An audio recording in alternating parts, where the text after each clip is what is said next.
Welcome to True Crime Garage. Wherever you are, whatever you are doing, thanks for listening. I'm your host, Nick, and with me, as always, is a man who just renewed his subscription to Corncob TV. Here is the captain. Chugga chugga choo choo. It's good to be seen and good to see you. Thanks for listening. Thanks for telling a friend.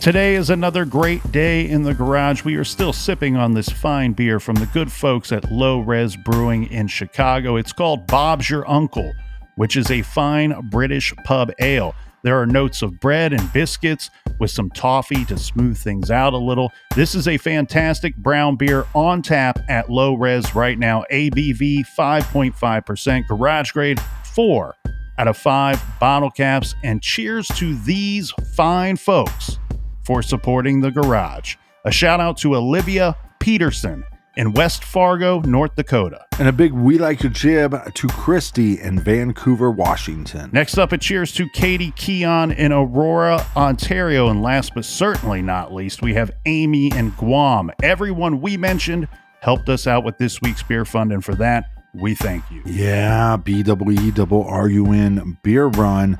Thank you so much for supporting the show. You want to support the show? Go to iTunes and leave a 5-star review. We would love you forever. And Colonel, that's enough of the business. All right, everybody, gather around, grab a chair, grab a beer. Let's talk some true crime.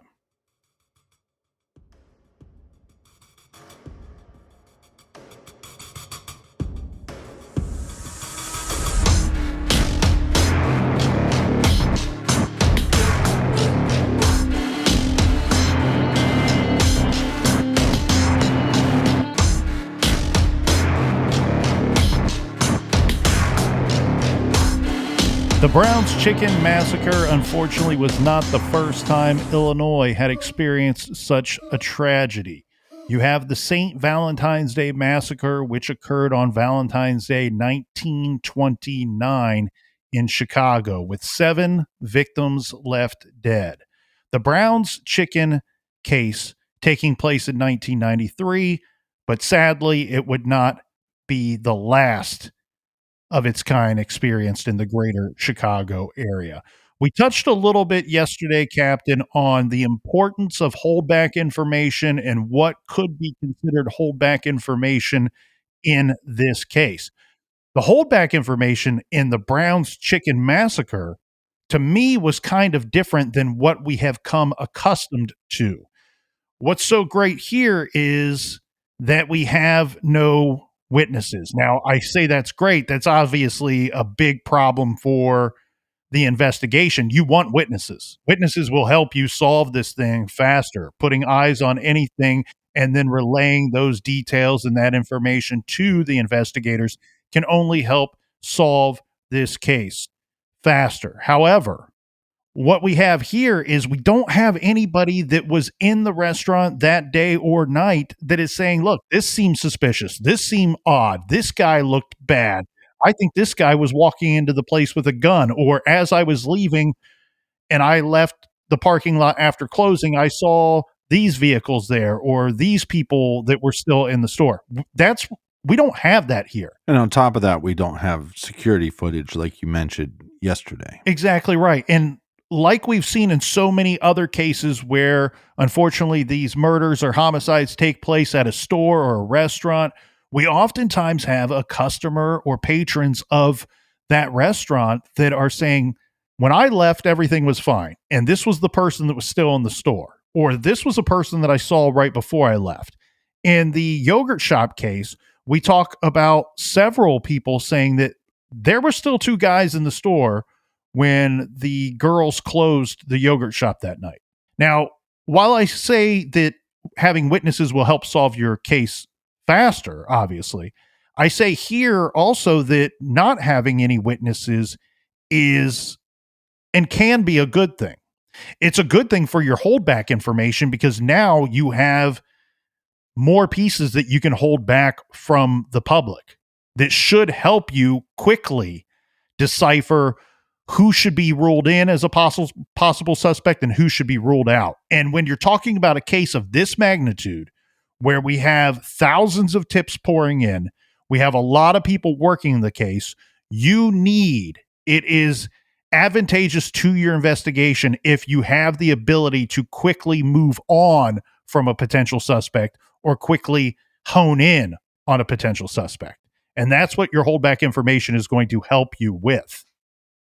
So, with no witnesses, the first item of holdback information, and some of this is weird to me, Captain, because some of this may have simply have been happenstance. Some of it may have been actual holdback information, and we'll go through these one at a time. First thing that we have is the actual exact location of the bodies. So in the early reports, in the early media reports, they had all 7 bodies in one location of the restaurant and basically one corner of the kitchen, the northwest corner, all in or around that cooler. Of course, we know that was not true. We know that we have 5 victims in the freezer, which is actually in an entirely different corner of the restaurant. Again, I don't know if that was a situation of the papers got it wrong and police chose not to correct them, or if they chose to hold back that information and just say very simply, very generically, we found 7 victims. They were all found in the kitchen area around this one cooler. The other thing, and you brought this up yesterday, was the guns. Remember, the newspapers were reporting that it is believed that 2 guns were used in the commission of these crimes. And we know later that that wasn't the case. It was 1 gun, a .38 caliber. Again, I don't know if this was something that the investigators chose and strategized to withhold from the media and the public, or if it was just a reporter ran with an idea and they chose not to correct the narrative. Well, again, law enforcement, when they're talking to reporters, because you got to talk to reporters in this case, because the threat level that the community and the locals would feel. So you have to pick and choose your words carefully because, like you said, you don't want to give out too much information and have somebody come forward with wrongful confession or somebody sending in a tip that is sending you on a wild goose chase because they got this information from a report. And then we have a crime scene detail that was withheld. There was a bullet that had been fired into one of the smoke hoods. So this would be above the cookers or the fryers. We don't know if this was intentionally done by the perpetrator or, to try to fire a shot in the air to gain control of the people. You have 7 people that you have to control and corral. Or if it was happenstance that there was a struggle and for whatever reason the gun goes off or the perpetrator is just simply unable to hit their mark. But there was a bullet that was fired into one of the smoke heads. So that hit something, either the smoke head or something above one of the cookers. Another item was the money situation. Now, we've seen this with Las Cruces, Bowl, and several other cases. It's very common that the money situation is part of the holdback information. What we have in the Brown's Chicken case is we have police informing the media the registers were empty. We have 2 cash registers. Both were found empty. The safe had been opened and money taken from the safe. The only money that they recovered from the Brown's Chicken restaurant was $1,000. The $1,000 that remained was not because the perpetrators failed to find this money. They just couldn't gain access to it. So it was on one of those timers. So this safe had several different compartments. A compartment where you can place things, mainly cash, but it also had a compartment that was locked down via timer. And you could access money by typing in a code and it would release a small amount of money. Like you could request 21s or 520s. I don't know what denominations were allowed for, but basically you could not access that money without going past this timer. So that $1,000 remained in this compartment. Now, I don't believe that they released the exact amount of money that had been taken. Now, that could be considered holdback information, the exact amount. But also, I found in many cases, and I know you've found this too, Captain, I think that oftentimes law enforcement is not incredibly precise on the exact amount of money that was taken. Yeah, I'm sure if they brought in like a financial forensic investigator, they could come up with the amount to the penny based on sales and receipts. But if that is not clear, at the end of the day, law enforcement just knows that there was some money taken. And does it really affect the investigation if it was $5,000 taken or $6,000 taken? Right. It could affect your investigation if it's a very, not such a round number, right? If one individual knew that exactly $2,011 was stolen Right. that night, then that becomes of particular interest. But you're exactly right. You'd have to bring in somebody to figure out and decipher exactly how much money was missing. And the problem then becomes here in this situation, unfortunately, everybody that was working that shift that night became a victim. They were killed. Right. And on top of that, the two owner operators were killed too. So you don't have a lot of great leads on getting you to that exact amount. So therefore, it wouldn't actually be holdback information. But what we do have here is the details of that safe and the registers. They chose to release that information to the media and to the public. Well, again, law enforcement could talk to possibly a manager or assistant manager or other employees to just go, hey, what's the average sale look like day to day? And what does one look like on a Friday? And to get just a ballpark figure on what possibly could have been taken. Now, here is a very big piece of holdback information. The detectives were able to figure out a couple things that went down that night. And this is key for so many reasons. First of all, there was an actual sale that took place after the store had closed. So at 9:08 p.m., one of the registers recorded a sale for a meal. This was a chicken, coleslaw, and fries meal, which was, I believe, maybe the most popular combo meal that they sold at the time. We have the dollar amount that is rang in. So what happened was they were able to determine that the register had actually been closed down for the night. Remember, the doors, the main entrances and exits found in the locked position when police arrived and then found the bodies. And most of those you have to lock from the inside. You can't just lock them from the outside unless you had a key, obviously. So registers closed and doors locked. Those are going to be key indicators to investigators that the restaurant was successfully closed on time at 9 p.m. For whatever reason, even after the registers were closed, we now have a sale of this meal at 9:08 p.m. after the store was supposed to be closed. Now, they also found in one of the trash receptacles a receipt for this meal. And in that trash receptacle, they also found remaining portions of this meal. In particular, they found chicken.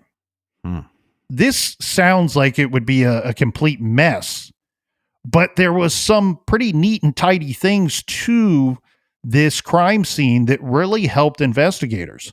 One, knowing that the registers had been successfully closed. Two, this meal, or what remained of this meal, and the receipt that they recovered from the trash receptacle, the other trash receptacles had been cleaned out. So that part of the closing duties had been done, had been completed. Right. You have this piece of information where you are sitting here going, okay, well, let's try to piece together what we think may have happened. We think that the perpetrator or perpetrators may have gained access to the store somehow after they closed or remained in the store unseen to other customers. when the store closed. And for whatever reason, an employee or somebody allowed this late order to be rang in, food prepared and served after the restaurant had actually closed. The thing is, there's a strong chance that that meal and that receipt have everything to do with your investigation. Yeah, you could get a fingerprint off that, or obviously later on DNA evidence from the actual food. So police were working on a couple of theories. They had a couple of working theories here. They weren't silent about this to the media.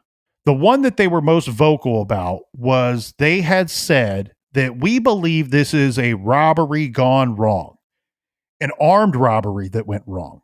And what they surmised could have happened was that perpetrators take the money after corralling and controlling the employees and the owners, and then become frustrated when they can't gain access to that last $1,000. And either a struggle takes place or someone is taken out. One of the workers, which would be a witness, was taken out, and now you have witnesses, and then they take out the other witnesses. That was their general theory, that we couldn't gain access to the $1,000. Now we're flipping out and a problem breaks out, and this thing just got really bad really quick. Maybe they showed up never intending to kill anybody, just wanted to clean the place out and were frustrated when they couldn't do so. And like you said, you have 7 victims, so we have 7 eyewitnesses to this robbery. That might not be that big of a deal to the perpetrators, but once something happens and one of the victims now becomes a murder victim, now you have another 6 eyewitnesses that they felt like they had to dispose of. Now, one theory that you cannot dismiss, and you touched on this yesterday, Captain, and this is something that I find to be fascinating. You also could have the situation where this was personal. Maybe somebody wanted revenge. And like you said, maybe they thought, you know what? Let's take the money anyway. We're here anyway. Let's clean this place out. Or let's clean out this place and make it look like the motive was something else. Right. To jack up the investigation.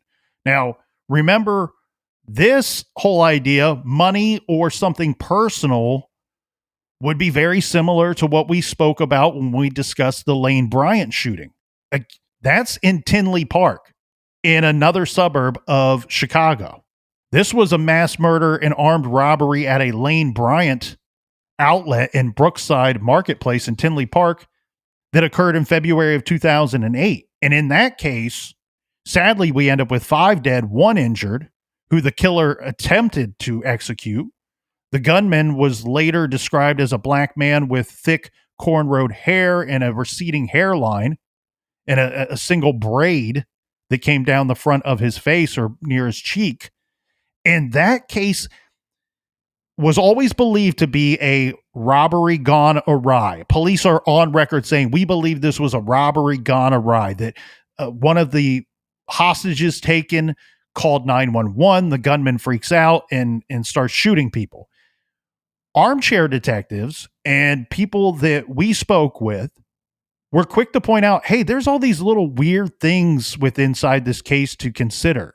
Is it possible that there was a hit involved? Or was it possible that this was not a robbery gone awry, as the police said, and that this person goes into the Lane Bryant with the purpose of killing one or more of these people, but kills all of them or attempts to do so to cover up who the actual target was?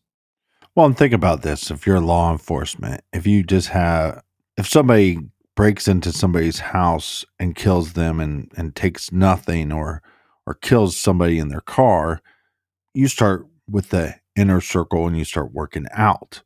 If you believe that the crime is not targeted in this case, then you're looking for almost an infinite amount of suspects. And it's not crazy that these things actually happen or that people would suspect this in any of these cases. You know, I was reviewing a case just the other day where a woman hired 2 men to kill her husband. He was killed inside their home. And of course, she tells them, Make sure you ransack the place before you leave. There's been a string of burglaries here in our neighborhood. It will look like he stumbled upon this break-in and he was attacked and killed. Not that it was something personal where a hired hit. Right. So it's not out of the realm of possibility. Now, that Lane Bryant case was our episodes, True Crime Garage episodes 200 and 201. That case is one of the cases that has intrigued me for years, since back in 2008. It's a very fascinating case, and one that I think we both believe is very solvable, but for whatever reason, it just hasn't been. It's rumored that they have DNA in that case, so maybe we get something that breaks here this year, or 2023, the year of got him. Yeah, let's make it happen. Let's cuff these people and bring them in. Now, we do have suspects, and we had suspects early on in this case. So this is actually within hours of the case breaking. So there was a man that was held for questioning. This was a 23-year-old man. He was a former employee of this particular Brown's Chicken restaurant. This man was let go. He was fired from his job. What was stated was that he vowed to seek revenge. And actually, I have a portion from one of the newspapers here that say police raided the house of a 23-year-old former employee and arrested the man at gunpoint on Saturday afternoon. Remember, they discovered the bodies at 2:30 a.m. Saturday morning. This man was arrested Saturday afternoon. This after police learned that the man had been fired from the restaurant earlier and had vowed vengeance. So police have a motive. They hold this guy. They keep him for questioning. They actually went to his house. They searched this man's house and they removed. We have the media. This was a media frenzy when the case broke. Media, they're watching this man's house as it's being searched. They see police leaving this man's house with two big bags that they brought out of this guy's house. One of the officers is asked, "Hey, do you got the guy? Do you got the guy that did this? What is this? What are you removing from his home? What did you guys find?" And he simply says, "This is evidence, and I'll say nothing more than that."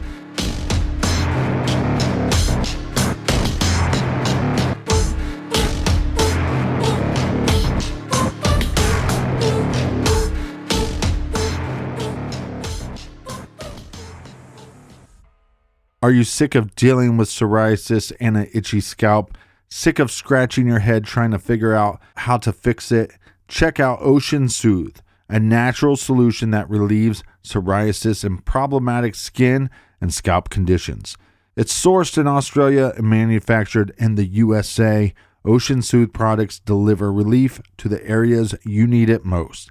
They offer head-to-toe solutions, so you don't need to put together a whole cocktail of products to treat your skin.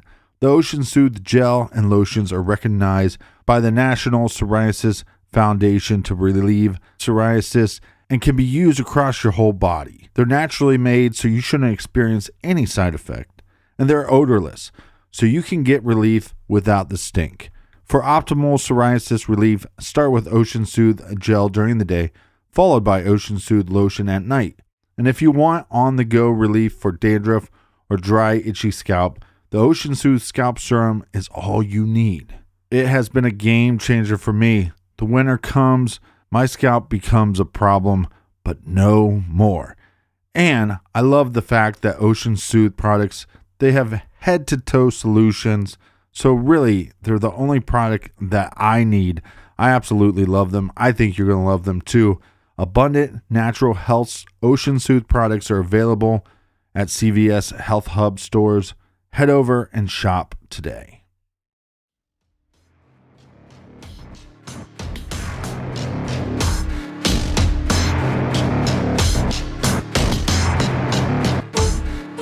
All right, we are back. Thank you for joining us here in the garage. Cheers to you all, and cheers to you, the crispiest of the Colonelist. Cheers to everybody out there. He's back. I never left. But cheers to you, Captain. Thanks for returning. This guy, though, he would not be their only suspect in this case, because what we have here, Captain, is they are able to hold this man for 2 days, for approximately 48 hours, and then they released him. They sent him along his way, even though the officer says, this is evidence, and that's all I'll say about that. The thing is, they may have had a motive or could put a motive on this guy for why he would be the perpetrator of the crime. They actually had zero evidence connecting him to the murders. They found nothing actually in his house that connected him to the murders. And yes, he did vocally tell at least one other person that he was going to get vengeance or some kind of revenge. It's not clear. It's what he stated, if he said he was going to kill the owner or kill the person that fired him or, egg the place. We don't know what type of revenge he was seeking because that portion is not reported, and probably rightfully so, because as it turns out, this guy doesn't look so good after you've talked to him for 2 days. Yeah, I used to get in trouble for this all the time, and I blame Frank Rizzo, Rizzo, because there was that famous Jerky Boys sketch, and he would say, "My wife is sick, my kids are sick. You want to talk about coupon? I'll bomb this place." And I used to make that threat a lot when I was younger, in my dumber days. Now, 10 days after the murders, we get additional potential suspects. We get 3 people that police brought into the station for questioning. This is because, well, and face it, they didn't have to look very hard for these persons. So these individuals were suspects in another case that took place within a week or so of the Brown's Chicken Massacre. These suspects had committed some armed robberies, and they were all robberies that were committed in suburbs surrounding Chicago. And the reason why the police were really interested in these 3 guys is that in all cases, the employees were rounded up and forced into the coolers of those restaurants and businesses. Yeah, it makes sense. So it seems like something they've done before, but then this one maybe got out of hand, and that's why we have murdered victims now. I'm uncertain, Captain, of how long it took for investigators to determine if and when and how these guys are just robbers and not actual murderers. Right. But at some point, these guys go from looking really good for this to not looking good for it at all. What I do want to point out here, too, and this is something you can learn from the actions of an actual investigation, is what have the police figured out and what have they not figured out about the crime scene and about the perpetrators? Well, here, when you see one individual being arrested and questioned for 2 days, and then later, a week later or so, you find 3 persons being arrested, it looks to me like police are uncertain, or they have evidence that's telling them don't lock into an idea of how many people committed this crime. Right. Don't lock in on if it's 1 guy, 2 guys, or 3 or 4 people that you are looking for in the Brown's Chicken case. But also, if these guys end up not being suspects, that's fine. But think about the information that you're probably going to learn during the questioning of that. Well, how would this go down? And these guys essentially are somewhat of experts when it comes to armed robbery. By the 1 year are anniversary of this massacre, sadly, the case was still unsolved, and police they had assembled a task force very early in this investigation, which consisted of 84 detectives and support staff from 10 law enforcement agencies, including the state police, the Chicago Police Department, and the FBI. This task force, Captain, would include more than 100 individuals from 21 law enforcement agencies. The task force ultimately, within that first year, received more than 3,000 tips. We said this was going to be a large, complicated investigation, and you can see by the 3,000 tips and then them following up on more than 1,000 leads how complicated this case was. Police spent more than 400 hours processing the actual crime scene and collected more than 240 pieces of evidence at the scene and lifted 200 latent fingerprints. Sadly, after 365 days, while we had some suspects that may have looked good briefly, we don't end up with any arrest. There's no court date set for anybody for a murder trial here after that time period. Which is tough on the victims' families. It's tough on law enforcement. It's also tough on the community because this is a tragic situation and we just don't have any answers. After 365 days, the task force dwindled in numbers. Of course, they send these officers and investigators on to cases, other cases that they acquire throughout that time period.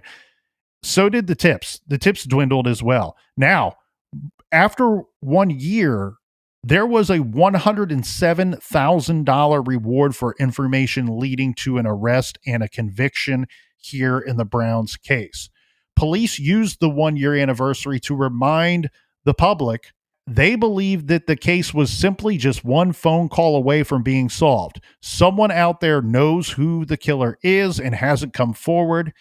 They go on to say that we're looking for someone who could be an accessory to the trigger man or someone that the killer or killers have talked to about what they have done. And they were reminding the public, hey, we want that person to contact us. Well, like the colonel was saying, we have this task force and they're together for a whole year. And yes, we don't have an arrest yet in the Browns Chicken Massacre, but this task force was successful because as they're questioning individuals and gathering information, in this case, they were able to actually make arrest of 10 to 12 individuals in other cases. Some other statements that were released by the police on the 1 year anniversary that I like here, Captain. They went on to say, some of the officers said, this offender has caused a lot of human suffering. The task force has compiled thousands of pages of reports and information that has been shared with police agencies throughout the country. The killers eventually will slip up. This case is going to be solved. We have some unfortunate little details in this case. Yeah, there's always these sad little details that you find, Captain, in these cases where you're like, this victim could have been avoided. It may not, this person didn't have to be there that night, or this person was scheduled to be there at the last minute. So, yeah, like an unfortunate change of events. Exactly. So we have the restaurant owners themselves. They had actually just bought this store months earlier. And it was actually the first restaurant that the married couple had ever owned. It was a career change for the couple. Right. Then we have the cook, Maldonado. He had just started working there 3 weeks prior to the massacre. The 2 teenagers were just part-time employees. And, you know, one thing that's sad here in that case, you go back to 1993, we had 2 million Americans 18 and younger that made up 2/3 of America's fast food workforce at the time, where most of them were making the federal minimum wage of just $4.25 an hour. And then we have one of the individuals that was working that night, Rick Salas, who was actually filling in for another employee that night after having traded shifts with a fellow employee so that one of them or both of them could attend events that they wanted to go to on for Rick a different night and for this employee that particular night. Well, and that's what we talk about with when you have a victim, there's multiple victims, family members, coworkers, the community. But now in this situation, you have these guys that they traded shifts with each other, and that guy has to live with that for the rest of his life. Where, you know, that'd be difficult for me if one of my buddies took on my shift and something bad happened to him. That'd be very difficult. There's always a lot of survivor's guilt in these type of cases and circumstances. You touched on something earlier, Captain, that will end up being the crux of this case and the investigation. And remember, police pointed out in interviews shortly after the homicides took place that, we have blood evidence here in this case, and we've really been working significantly with a lot of blood evidence and spatter and positional things and directional things involving blood spatter that tell us certain aspects about a crime and how things went down at a scene. And we believe that soon, one day, that's going to lead to more DNA technology that can be used in these types of investigations. That was all very foretelling in a way, because what we have here is, after years of the case not being solved, there's a lot of pressure being put on the police department, a lot of criticism being thrown their way by the media and by the public, because they wanted this thing solved.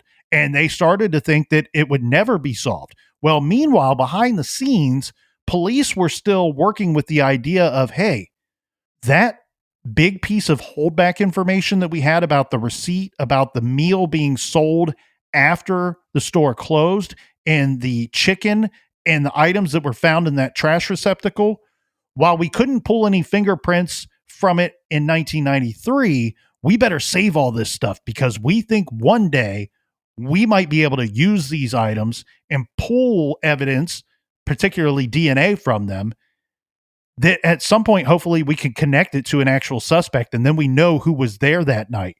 All the while, I believe it was about 5 years, they kept testing these items that they found in that trash receptacle. Eventually, after about 5 years, they were able to pull DNA from one of those pieces of chicken. They're not working with genealogy detective work back then, so we can't just take this and then work it for 6 months to 18 months and hopefully figure out family tree that may lead us to the perpetrator. But if we get the right guy or girl or whomever, we at least have DNA now that we can start comparing it to suspects. What happens is they actually end up with several confessions in this case. I don't know the total number of confessions that they ended up with, but even after the 5-year mark, once they have this DNA, we have confessions from a boyfriend and girlfriend that say that they were involved. We have confessions from 2 friends, not related to the boyfriend and girlfriend, that admitted to being involved and had done the killings. However, Captain, what we end up with is, in March of 2002, police are going back through and they are going to kind of toss everything out except for the DNA evidence and look at this case with new, fresh eyes, start anew. And one thing they had always been really working in this case, and it's obvious by the actions of the investigation. Remember, we had said that 23-year-old former employee was brought in within hours of the murders and questioned and held for 2 days, his home searched. They were always locked in on this idea that the probability of it being a current employee or former employee, they thought was rather high. So when they start investigating this case anew in 2002, one of the first things they were doing was they were contacting all of the former employees and known associates of the former employees. Well, in March of 2002, they get an individual named Ann Lockett on the phone. And Ann Lockett is somebody that they had interviewed a couple of times.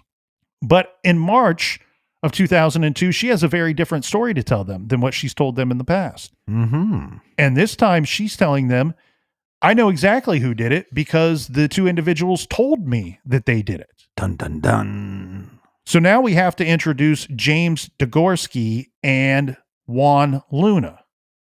The way that this story works here, Captain, is that Degorski and Luna told Lockett that they had committed the crimes.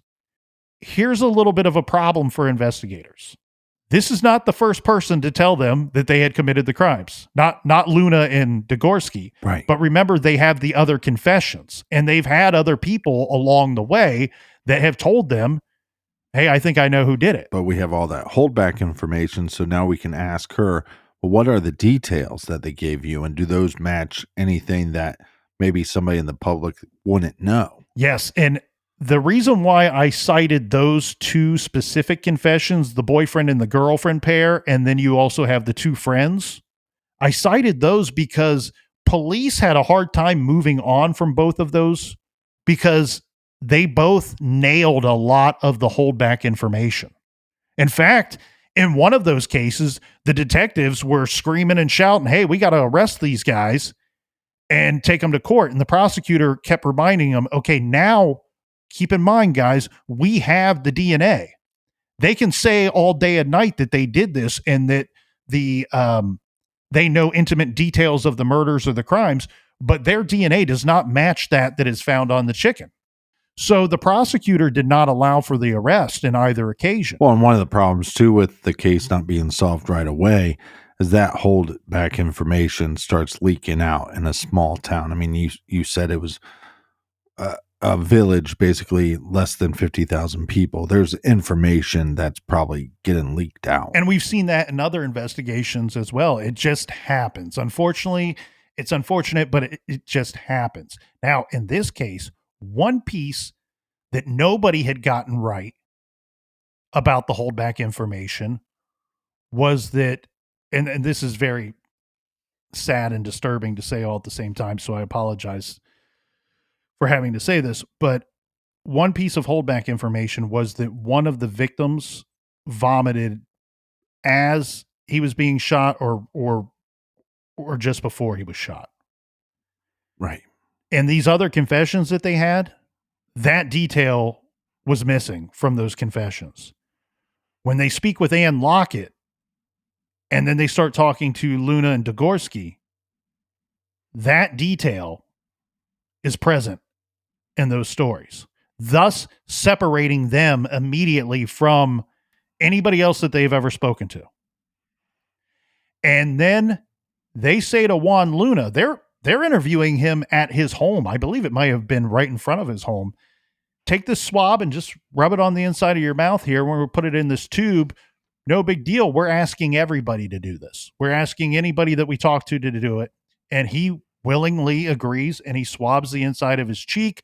And it takes some time, of course, but after they check that swab and then compare it to the DNA found on the chicken, it's a match. So now we have a DNA match putting Juan Luna at the scene. Later, he gives a confession that puts James Degorski there with him. They are both the gunmen in this confession. We have Ann Lockett, who says that Juan Luna did it and James Degorski did it, and they told me the detail about the victim vomiting. And so all these things are matching up. Eventually, James Degorski gives a confession as well. The short of it here, Captain, is that we end up with two individuals as being present there, two individuals involved and responsible for the murder of 7 individuals, and they end up being tried and tried separately. Now, while this case took place, the murders took place in 1993, the arrests do not occur until May of 2002. This is after they get the DNA sample back. Right, almost 10 years. And then we don't have trials that start until one trial started in 2007 and the other started in 2009. And these took so long to get to court because both of these trials were rather complicated. You had, yes, the DNA with Juan Luna, but just because he ate a piece of chicken and left it at this restaurant does not necessarily mean that he's the killer. It just means he was the last customer of that day. He was there, and he was somebody that was never willing for all these years to admit that he was there. So that makes him much more suspicious than anybody else. Of course, you end up getting a confession out of him. Well, and he also confessed to Anne. So correct. And then after you arrest his partner in crime, James Degorski, you get a confession out of him as well. The problem with Degorski is you actually end up with 0 physical evidence putting him at the crime scene. You're arresting him based off of what Juan Luna is saying and what Ann Lockett is saying. Yes, Degorski eventually confesses, And I keep circling around on this because what ended up being a problem at both trials was that it was quickly pointed out that, yeah, these two guys confessed, but so did other people. Right. And other people confessed because of the pressure that was put on them by the police, by the detectives. They may have been a little overly aggressive in their pursuit of suspects that were not correct. But like you said, the difference between those confessions and these confessions are little details, and that's good thing. So when everybody's screaming at the top of their lungs that law enforcement needs to release more information, well, this is one of the reasons why it's so important that they keep certain details back, because if they would have said that one of the victims threw up, then that's that one little detail that then anybody would have known. Both Luna and Degorski, while tried separately, they were both found guilty on all 7 counts of murder. In both cases, we have the state of Illinois unsuccessfully sought the death penalty against Degorski and Luna, Right. and they were both sentenced to life in prison without the possibility of parole. Now, keep in mind, those trials were 2007, 2009. The state of Illinois abolished the death penalty in 2011. At the time, there were 15 inmates of the state still on death row. The then governor, Pat Quinn, commuted those sentences to life sentences. But if you look up this case now, you're going to see that James Degorski, he's been fighting for a new trial and trying to bring new evidence, and he's actually won and got to higher courts to actually hear this information. But the last thing I read on it was that he got to the higher courts, but then the courts listened to the argument, but then dismissed his notion to get a new trial. Yeah, again, the complications were the confessions themselves, because they did both give different versions, a few different versions of what went down there that night. It could just be that they're trying to put more blame on the other perpetrator and put less blame on themselves. Degorski ended up being compensated by the state to the tune of $451,000. This was in 2014 when a jury awarded him that money for punitive damages. This was because he was beaten severely by a sheriff's deputy in Cook County Jail in May of 2002. This was days after his arrest for these 7 murders. Yeah, which would make you question the validity of a confession under oath, because he's basically being physically tortured by the police. And both Luna and Degorski have recanted all of their confessions, and they are also saying that they were fed information from the police during the interrogation or questioning process. Their lawyers have pointed out that Ann Lockett was awarded money, $107,000 roughly. Actually, her and another woman split the money because they provided information about Degorski and Luna to the police. To me, Captain, I see their arguments and I understand them. And I think that there is some level of merit there that they have in an argument. And of course, look, that's why in some cases I am fond of our system, because they do have appeals where they can express those concerns and can make those arguments. However, from where I sit, both of these guys look incredibly guilty. I do want to make sure that we give a big shout out to the Chicago Tribune, who did an absolute gangbusters job, absolutely gangbusters work on covering this case over the many, many years that it took to see this thing through.